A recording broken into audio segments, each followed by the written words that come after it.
Ce balado est né de la couleur rose. Et oui, j'ai retrouvé une photo de famille, celle d'un grand-père, mon papa, avec un de ses petits-enfants qui porte un manteau rose. Alors comme cette photo ne permet pas de reconnaître le petit enfant, en famille, nous avons procédé par élimination. Et, de facto, exit son petit-fils du fait de la couleur du manteau. D'où ma réflexion.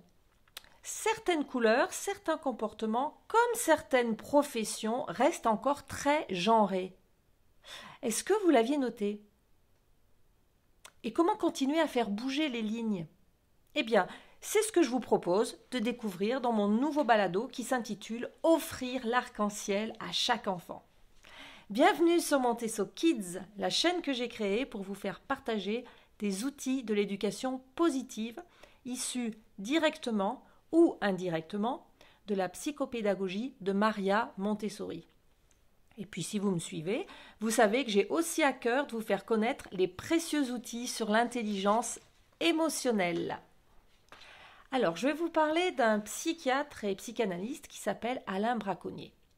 Figurez-vous qu'il met à jour un de nos automatismes. Écoutez, devant le berceau déjà, les parents agissent différemment selon qu'ils ont un petit garçon et une petite fille. Et oui, pour les petits garçons, c'est la team Action Man, l'énergie Yang.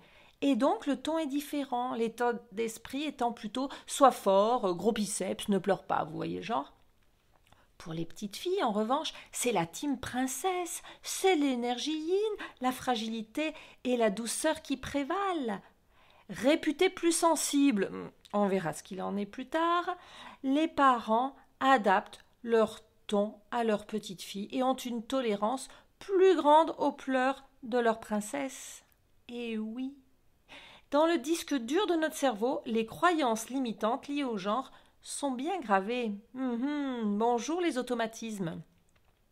Et bonjour les chasseurs-cueilleurs. Rappelez-vous, chez les chasseurs-cueilleurs, comment étaient répartis les rôles? Eh bien, la mission des filles était l'éducation des enfants et puis l'entretien du feu, lorsque il y avait un feu.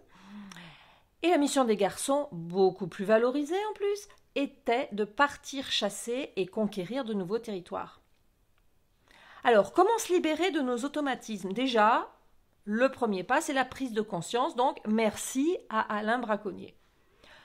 Le deuxième pas est de proposer aux garçons comme aux filles la dinette, les jeux de construction, les poupées et les jeux de logique. Oui, à toutes les couleurs de l'arc-en-ciel, pour tous les enfants.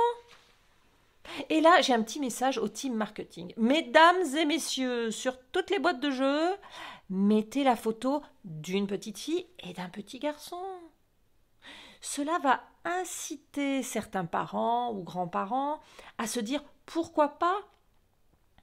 Ceux qui, par exemple, cherchent un cadeau pour une petite fille et qui ne vont pas spontanément choisir un jeu de construction. Pourquoi pas? Le troisième pas arc-en-ciel, c'est que papa ou maman emmènent aussi leur fille bricoler à l'établi. Vous savez, en Montessori, il y a une activité visser-dévisser. Eh bien, elle n'est pas réservée aux seuls garçons, comme vous pouvez l'imaginer. Pensez-vous que jouer à la dinette, puis aller aider à peindre, à clouer, à visser, soit incompatible? Écrivez-moi en commentaire. Je vous l'accorde, ce n'est pas si évident. Preuve que nos croyances limitantes sont bien présentes. Et elles nous font accomplir des préchoix inconscients genrés. Donc, continuons à nous en libérer avec un quatrième pas arc-en-ciel. Accueillons les émotions et consolons les petits garçons et les petites filles de la même façon, c'est-à-dire avec le même ton et la même patience. Oui, pleurer est naturel. Oui, pleurer soulage un petit cœur étreint par la souffrance, un petit cœur de garçon comme un petit cœur de fille. La peur, la tristesse, la fatigue et la honte n'ont pas de sexe. Justement, parlons sensibilité avec un docteur en psychologie, chercheur et écrivain, dont je vous ai déjà parlé dans mon balado Restons connectés. que je vous invite à aller écouter si vous ne l'avez pas fait ou à réécouter après la fin de celui-ci. Alors, cette personne, c'est Saverio Tomasella. Il écrit notamment sur l'hypersensibilité.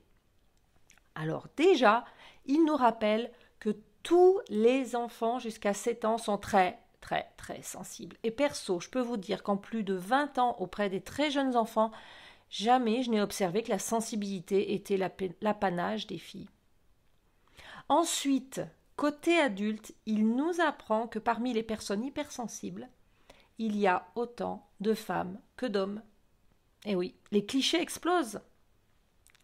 Pour conclure, si nos paroles et nos actions sont les mêmes pour les filles et les garçons, nous les aiderons à se sentir compétents pour qui ils sont, indépendamment de leur genre. À eux l'arc-en-ciel. Puis, à eux d'explorer les différents territoires et s'ouvrir le champ des possibles. Voilà mon partage. Si vous avez aimé ce balado, merci de le liker, je vous le dis systématiquement, parce que c'est important pour moi, cela donne de la visibilité à ma chaîne.